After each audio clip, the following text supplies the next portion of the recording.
Thrifting to High End Kiko Style。咁今集咧就係講一講 Kiko Costantino 呢個人同埋佢個 brand 啦，同埋佢嘅 style 嘅。咁就由 Brian 講一講佢嘅背景先啦。咁其實作為一個 Bulgarian 嘅時裝設計師啦 ，Kiko Costantino 嘅成名之路其實一啲都唔容易。咁佢喺2016年就喺 UAL 嘅 Central St Martins 度畢業。佢嘅畢業作品其實一早已經係大受歡迎。先起咧就係同 Sean Stussy 進行一個 collaboration。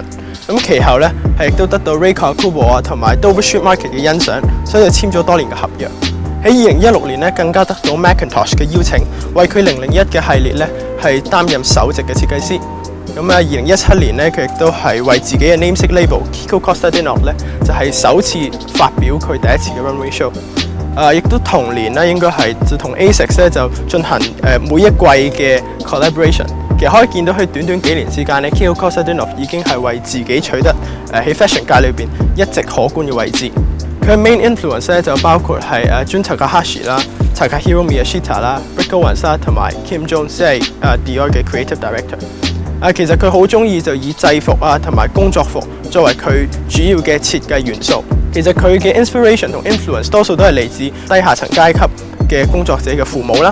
咁再加上佢對日本文化嘅鍾愛啦，咁所以佢混合咗呢啲唔同嘅元素同靈感，就促使到佢而家咁樣嘅個人風格。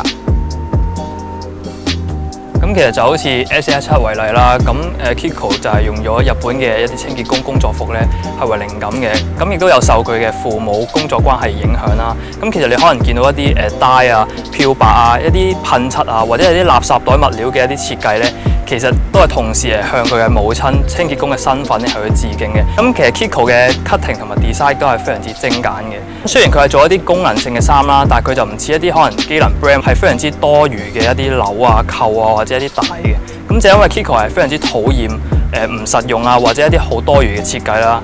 有時候可能一啲實用主義嘅一啲 design 咧，其實某程度依家係為咗迎合潮流而去做啦，而唔係根據設計師本身心入面嘅概念或者意念嘅。咁上次咧，我哋都有講 runner 呢個 topic 啦。咁其實我覺得 Kiko 同 ASICS 嘅呢個 collab 咧，亦都同 Balenciaga 嘅 Triple S 咧，亦都係非常之類近啦。Balenciaga 喺417出嘅 Triple S 咧係成為熱潮啦。咁其實我覺得 Kiko 同 ASICS 呢個 collab 咧，亦都係唔輸蝕嘅。雖然佢個熱潮冇咁瘋狂啦，但係我覺得 Kiko 都可以話係跑鞋嘅先鋒嚟嘅。咁我哋講翻工衣嘅一啲設計先啦。可能你見到一啲 workwear 有好多袋啊，或者係唔同嘅 design 咧，都係因為符合唔同嘅工種啦。就可能你睇下呢件咁樣佢一啲袋咁，有時候可能係 for 一啲擺電話啊、放筆啊，或者一啲唔同嘅工具啦。呢啲 workwear 都係 for 一啲workers 嘅工種咧，或者工作需要咧係去設計嘅，同 Kiko 一樣啦。咁佢做嘅每一件衫都有屬於佢自己原因。咁其實你可以見到美姿有好多唔同嘅工衣，除咗美姿之外咧，亦都有好多唔同嘅 brand 係非常之好啦。就可能 Dickies 啊、Carhartt 呢啲都係一啲性價比唔錯嘅品牌嚟嘅。好啦，咁講翻正題啦。咁其實做 Kiko style 咧，梗係唔少得 workwear 嘅 jacket 同埋一對 runner 啦。咁我哋今次咧就會有3套 outfit 嘅。第一套 outfit 我就參考咗 Kiko FW17咧一個 show 啦，即係個 model 着住紅色嘅 knit jumper 襯全身嘅黑色啦。我套 outfit 咧，首先咧就會用一件紅色恤衫先嘅，咁就去襯呢件黑紅色嘅 workwear jacket 啦。可以見到我成個 tone 咧就係比較偏向黑色啦。就用紅色恤衫咧做 highlight。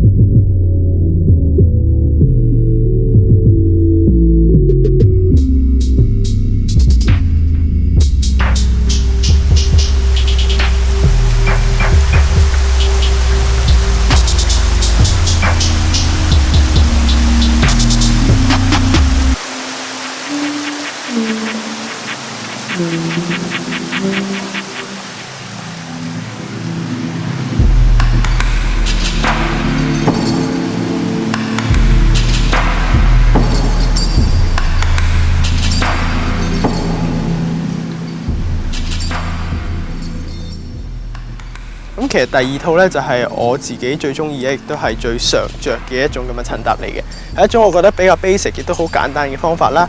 首先就係佩戴一啲其實隨街亦都可以揾到嘅白色恤衫啊，有紋或者冇紋都冇所謂啦，再加條好簡單嘅西褲，就可能係我哋講緊嚇一啲 office boy 啊、office lady 一啲好普通嘅着法。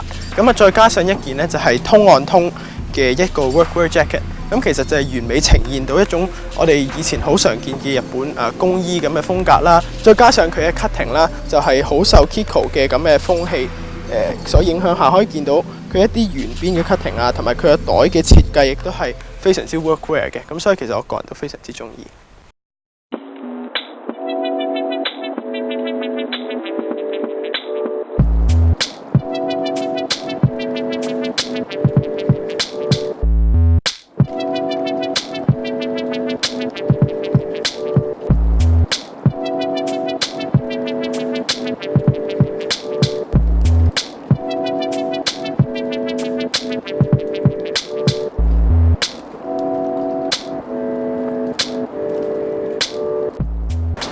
咁我最近咧就入手咗呢對 ASICS Gel Venture 6 Trail 啦。咁點解我會入手呢對鞋咧？主要原因就係因為一嚟平啦，性價比高；二嚟就係我之前都有講過，就係好多時候一啲 designer 就會用一啲舊款嘅鞋型去進行一啲解構，或者加入一啲新嘅元素，再推出一個新嘅鞋款啦。咁其實 Kiko 同 ASICS 呢個系列都唔例外啦。其實 Gelburst One 咧就係用咗ASICS Nimbus 呢個系列嘅為中底做基礎啦，咁而鞋身咧就係用 Gel Venture 系列嘅5代同埋6代啦。其實我呢對 Gel Venture 6咧都可以話係半對 Kiko 嘅。其實 Hoka One One 咧真正喺潮流界曝光係因為 Kiko 嘅，好多人都會以為2018年佢同 Engineer Garment collab 而喺潮流界曝光啦。咁其實早喺2016年咧就已經喺 Fashion Week 咧 Kiko 已經有着住，更係將Hoka One One 呢對鞋咧係帶入佢自己首個嘅 Fashion Show。